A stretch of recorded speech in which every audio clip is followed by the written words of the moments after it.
This is Glenn Hauser with World of Radio, 2251.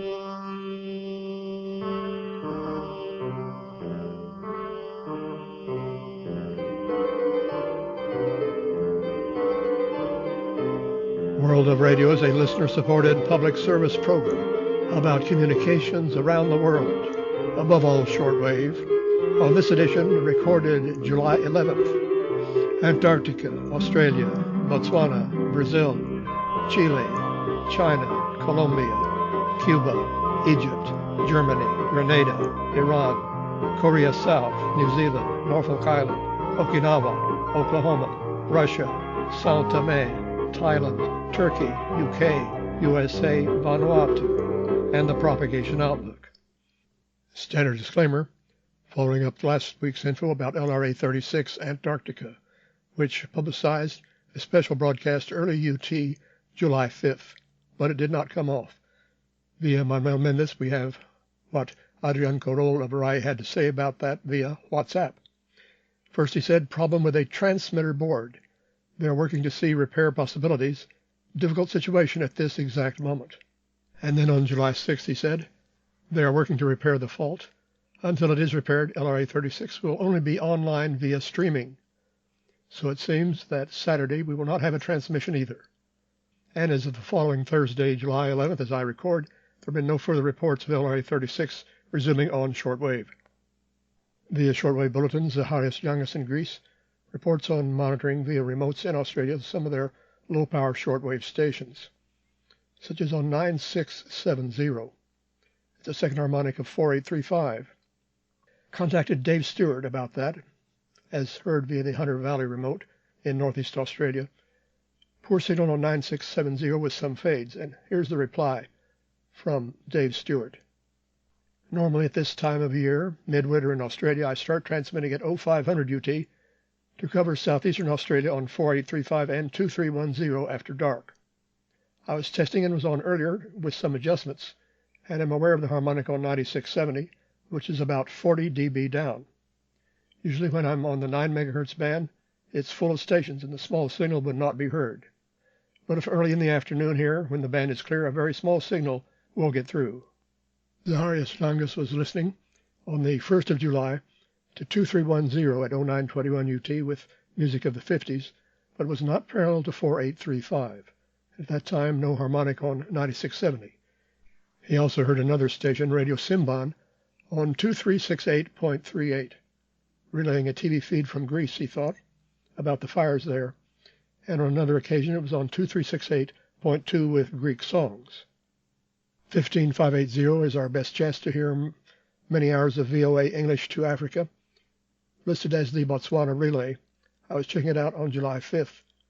The total schedule is 05 to 07 UT and 1430 to 22, except there's a break from 1630 to 1730 on weekdays. I also found it to be 10 Hz on the minus side of the frequency. And on Saturday, July 6th, Music Time in Africa airs at 1505. Using a remote in Brazil, Zacharias Yangas heard a mysterious signal on 6037.6, July 8th at 1442. Awful modulation and no carrier, but at 15 UT ID as Voz Missionaria. So that's a spur out of their 5940 variable transmitter. Another one matching on 5842. The words, the spurs are plus and minus approximately 98 kilohertz. And here is a Brazilian pirate on 7550, reported by Lucio Otávio Borbovic in Brazil on the 5th of July at 1825 to 1840, with English pop and rock and Brazilian pop rock selections. ID is Radio Ameixinha, transmitindo para todo o Noroeste Paulista, and also heard at 2025 to 2033. That's spelled Ameixinha. And Takahito Akabayashi in Japan got more info about this. He picked it up at midnight UT, July 7th, via remote in Brasilia with good reception, and got an EQSL from the owner. The name Ameixinha means plum in English. He named it as his sister likes that fruit. It's located in Mirandópolis, São Paulo State, covering southern Brazil and neighboring countries. According to its website, it was streaming the schedule is weekdays from 18 to 02 UT, Saturday and Sunday from 15 until 02, and it runs 100 watts into a half-wave vertical dipole. By the way, there's some confusion about the spelling. It's, if spelled without the I, as on the link, it's AMEXINHA, which means little friend rather than plum. JRX in Brazil reports again that pirate on 9370, Radio Frankenstein in Paraíba State, Saturday, July 6th at 1620 to 1640 with regional songs. And getting back to Radio Voz Missionaria, the one with 98 kilohertz spurs on 50 meters, Walt Samanev NBC reports its other frequencies, 9664.919, exceptionally strong at 0329 UT, also an 11749.984, but extremely wobbly, and a decent carrier but no audio on 5939.950. Zenny was trying to monitor channel 292 Germany on 9670. He says, Missionary is a blowtorch into Masset, easy listening vocals, at 0353 measured on 9664.922. And July 7th at 0451, splatter from Voz Missionaria, plus or minus at least 8 kilohertz on each side of 9665. And also problems with a very big station, Radio Nacional da Amazonia, 11780. Tony Pavick in BC says early UT Saturday, July 6th. Usually they are a barn burner signal, but they were gone the past few nights, and then they were back at midnight 15 with a lousy signal, but completely disappeared by midnight 20. We hope our correspondent Stephen Luce in Houston, Texas is okay after all that flooding. On July 6th, he reported RNA 11780 way out of whack. In the Brasilia remote, extremely distorted modulation, around 11967 a few days before, also reported on 11974, nothing on 11780 at the same time, while their other frequency sounded fine, 6180. Now about an unofficial station in Chile. Reports from Zacharias Langas in Greece, using a remote in Brazil, actually camping on someone else's tuning, first on 6925, and at 2230 changing to 7535.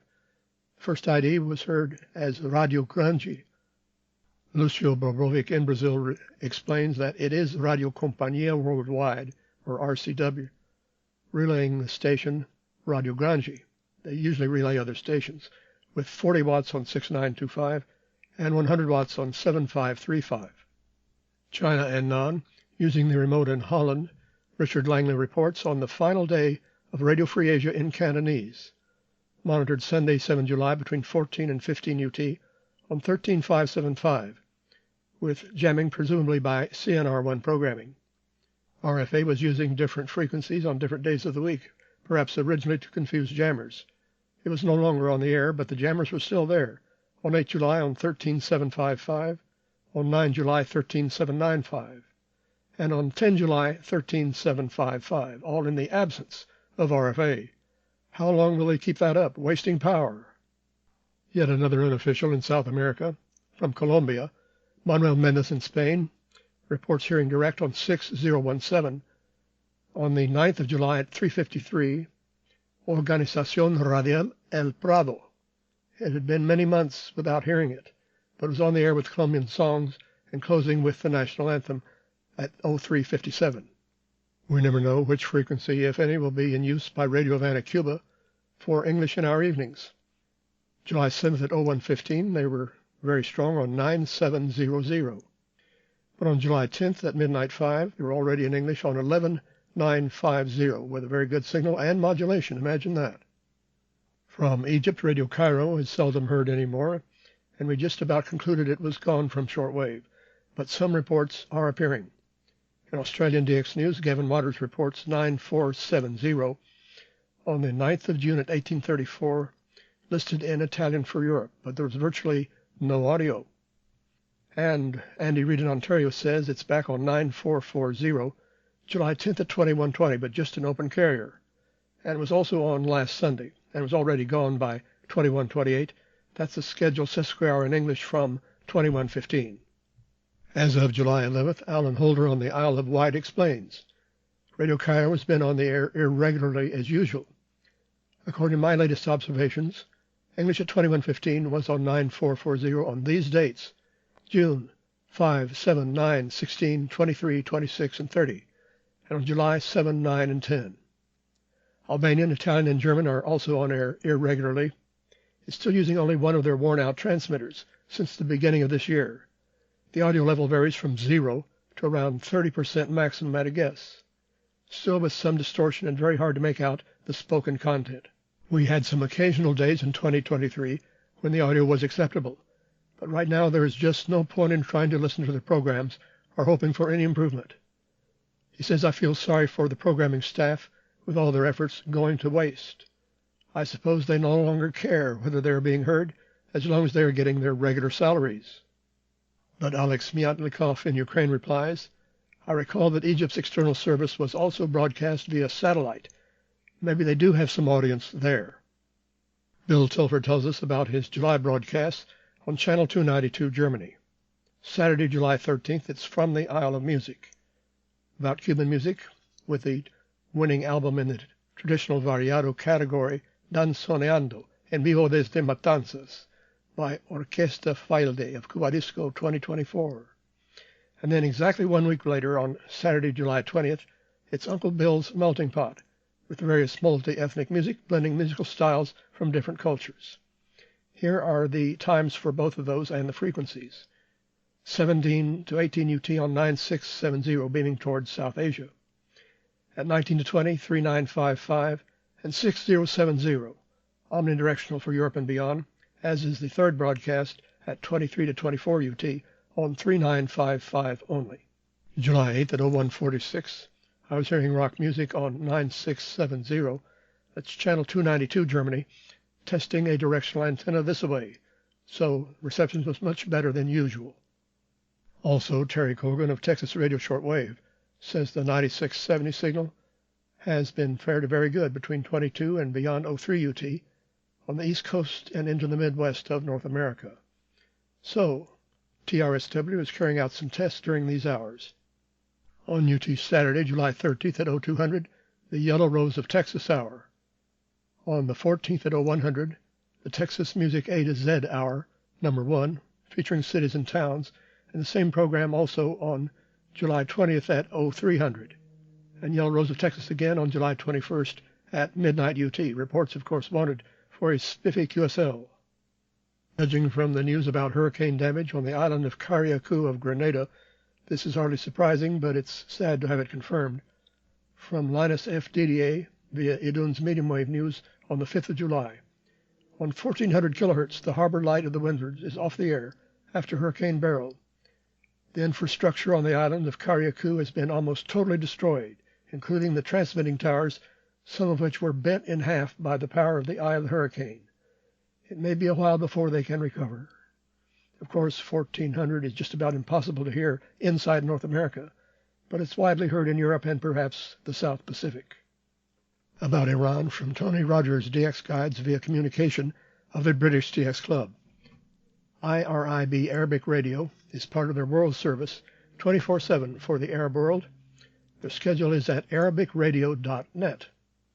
Shortwave usage is reduced from in the past, Yemen targeted between 06 and 1730, except between 8:30 and 9:30, and Iraq, Syria, and the Levant and northern Saudi Arabia between 08:30 and 10:30 UT. An HFCC 500 kilowatts via the Sirjan site.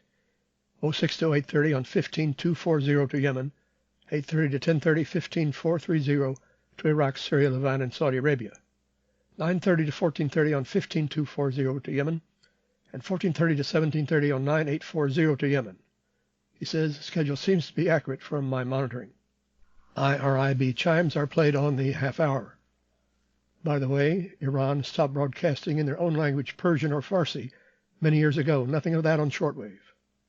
Via kilohertz, megahertz, and gigahertz, World of Radio 2251, a non-commercial service, as is our website, worldofradio.com. Our thanks this week for generous financial support from William T. Hassig of Mount Prospect, Illinois, who sent a check on a U.S. bank to Glenn Hauser, P.O. Box 1684, ENID OK 73702.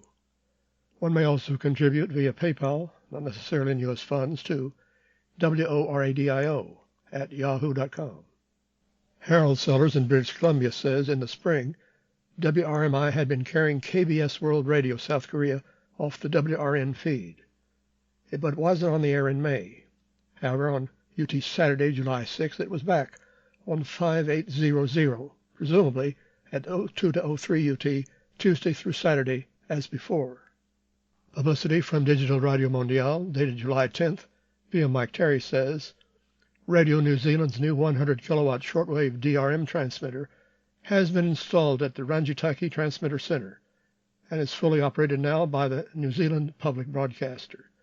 Tests have already been carried out by Swiss technicians. But Ricky Leong in Alberta clarifies as of July 11th. Everything has been tied in, yes, but I understand the new transmitter was still in a testing phase, not operating full-time, according to an email exchange I had with Adrian Sainsbury, technical manager at RNZ. Norfolk Island. I happen to run across VK9DX, Nick Hotchko on 10 meters, calling QRZ and CQ, and making quick contacts with U.S. stations on 28460 USB. This was July 10th at 2209. Nothing was said about possibly resuming his shortwave broadcasts on 5045, and that is no longer listed in AUKI or IB. It's been so long since the previous ones, just the other Australian station, Bay Islands Radio in Queensland.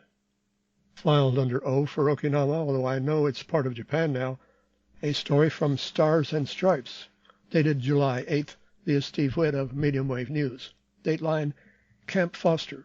The American Forces Network plans to replace its AM radio tower in Okinawa, crippled by a series of lightning strikes and out of service since June, and resume broadcasting next summer. Surf 6:48 a.m. is off the air until further notice, it announced on June 12th. Estimates at least 8 lightning strikes during 4 separate storms hit the tower over about 30 days in May and June. AFN Okinawa Station Manager Master Sergeant Mike Hutchinson said the first strike hit May 28th, subsequently steadily degraded the signal until it finally went completely off the air. It plans to demolish the tower, which was rebuilt in 2008, and build a new one in its place after the island's typhoon season ends November 30th. Construction will begin in December or January and last approximately 6 months, so the station should be back broadcasting sometime next July. Should you hear a station in Spanish on 96.5 identifying as Éxitos 96.5, you might well conclude it's WOEX, the full power station in Orlando, Florida, which I've definitely heard in the past via sporadic E. However, lately I've just heard another station using exactly the same slogan on the same frequency. It's a mere translator in Oklahoma City, K243BJ, which relays the HD3 signal of KRXO 107.7. Russia and Non. If you didn't see it, you might want to look up the July 7th edition of 60 Minutes on CBS television, which had a follow-up report on so-called Havana Syndrome, pointing to Russia as the source of this radio frequency or acoustic energy damaging brains of Americans. Saint Thomas et Principe, in the medium wave circle, Andrew Braid in the UK says, I've noticed that VOA on 1530 is still transmitting in the evenings, just as it used to, signing off at 2030 UT, rather abruptly, in the middle of some music. But the usual morning sign-on with Yankee Doodle prior to programming starting at 0300 has not happened for the last 3 days, as of the 4th of July. The Saint Thomas transmitter site, also on many shortwave frequencies, is thought to be one that is headed for extinction.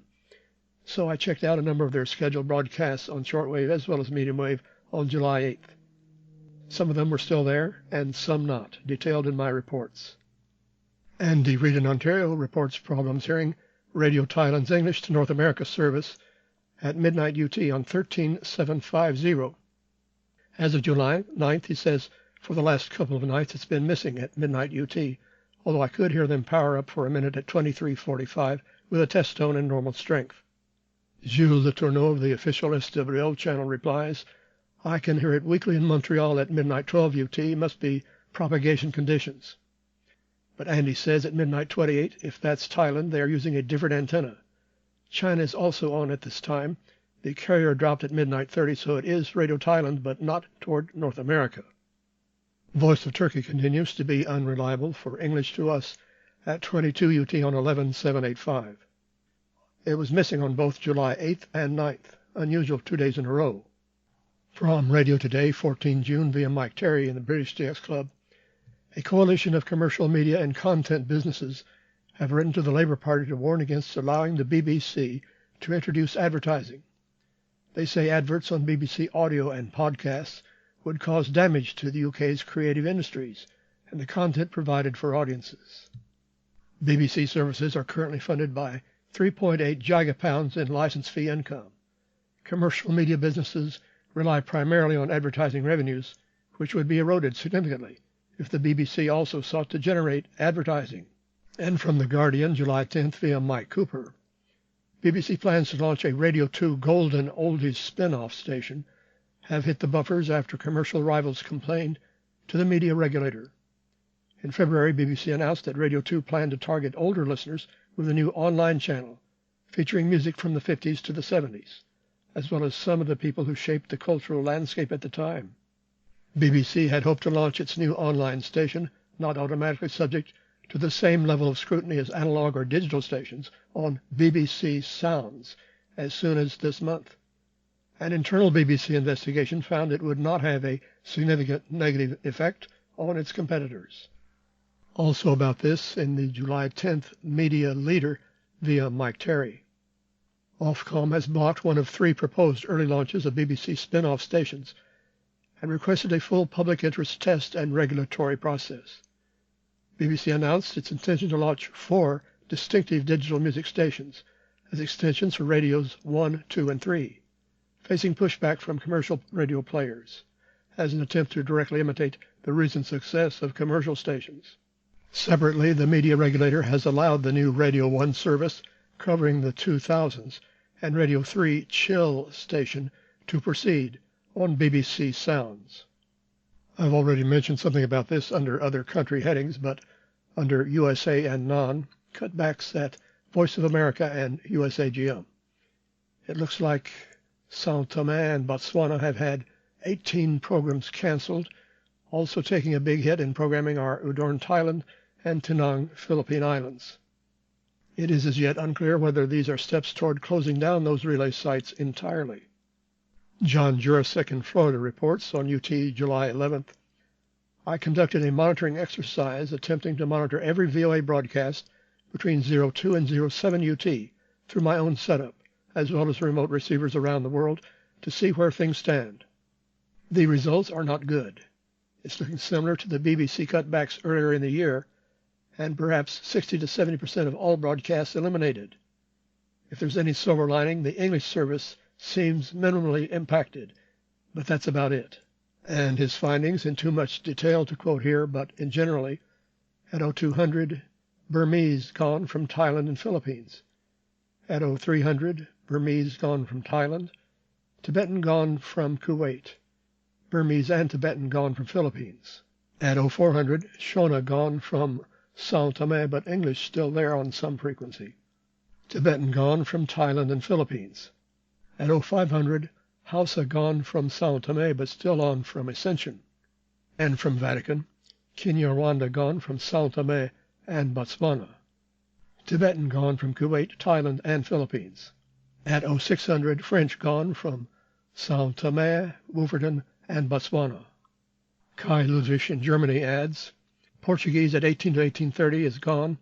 There appears to be a reduction but not complete cancellation of the shortwave distribution of RFE, RL, and Farsi, or Radio Farda. Turkmen still on shortwave, at last remaining one of the classic RFE, RL broadcasts, and no apparent reduction of transmissions to Afghanistan and the Pashto-speaking part of Pakistan. Dan Robinson says, in the first hearing in years dealing directly with major controversies at USAGM and VOA, the CEO since 2022, Amanda Bennett, the former VOA director, came under sharp questioning by House Republicans over controversies that have placed the agency and VOA in the headlines in recent years. And he points to some video and some text, some of this available via the Foreign Affairs House website and Chairman Representative Michael McCall of Texas. There are also reports about this in the Washington Times and in National Review. Concerning World of Radio on WRMI, the past 2 Tuesdays, July 2nd and 9th, the 1300 UT broadcast did not appear on 9955 because that frequency was off the air. So I'm not sure what the situation is. We're still on the schedule, and it is still on the air later on other days of the week. On WBCQ, Angela and Alan Weiner Worldwide, UT Saturday, July 6th at midnight, 5129.931 was reactivated. Alan said that he's been working on rebuilding the old 50 kilowatt Collins transmitter for that frequency, and now it's entirely available for lease. But since then, it's been off the air again instead of resuming what used to occupy it 24/7, Radio * Rump International. In the medium wave circle, Steve Whitt in York, England, surveyed the radio stations in the Houston area, and finding many of them off the air or with dead air due to power outages or flooding, we hope, rather than antenna damage caused by Hurricane Beryl. This was on July 9th at 12:45 UT. The following AMs were off the air: 610, 850, 900, 1070, 1110, 1140, 1230, 1400, 1460, 1480, 1540, and 1590. And these had dead air but were on the air: 650, 880, 980, 1050, 1380, 1430, and 1560. And he also surveyed quite a number of FMs which were off the air or with dead air. Not entirely clear, but some of this info may have come from a listener in Conroe, Texas. Using remotes in Australia and New Zealand, Tony Rogers in the UK, the British DX Club, surveyed this schedule of Radio Vanuatu on shortwave. I'll just give the start times. There's about a minute to change frequencies. 1830 on 3945, 1959 on 7260, 2159 on 9960, 0659 on 3945, 0959 on 7260 until sign off around 1100. Meanwhile, as long as WRMI keeps extending its 9955 broadcast past 07 UT, there will be interference adjacently to Vanuatu on 9960. The National Association of Shortwave Broadcasters is a trade organization representing some but not all private U.S. shortwave stations. It's holding its annual meeting 2024 in Hamilton, Ontario on July 22nd and 23rd. Details at shortwave.org. And it is open to the public at no charge. I must point out that DXers and SWLs should be aware that this event is hosted by Galcom, G-A-L-C-O-M, which is a manufacturer and purveyor of fixed-tuned shortwave radios, so religious broadcasters may retain a captive audience. This is, of course, totally anti-DX and anti-SWL. Anyone attending should confront them on it. Propagation outlook from SWPC issued July 8th. ANK indices peaking at 12 and 4 on July 14th, 10 and 3 on July 15th and 20th, otherwise only 8 and 3 or 5 and 2. Solar flux rising from 160 July 12th to a peak of 200 July 21st to 25th, and down to 165 by August 3rd. With many thanks to all our stations and contributors, World of Radio 2251 concludes. Glenn Hauser inviting you to hear me again next week with a standard disclaimer.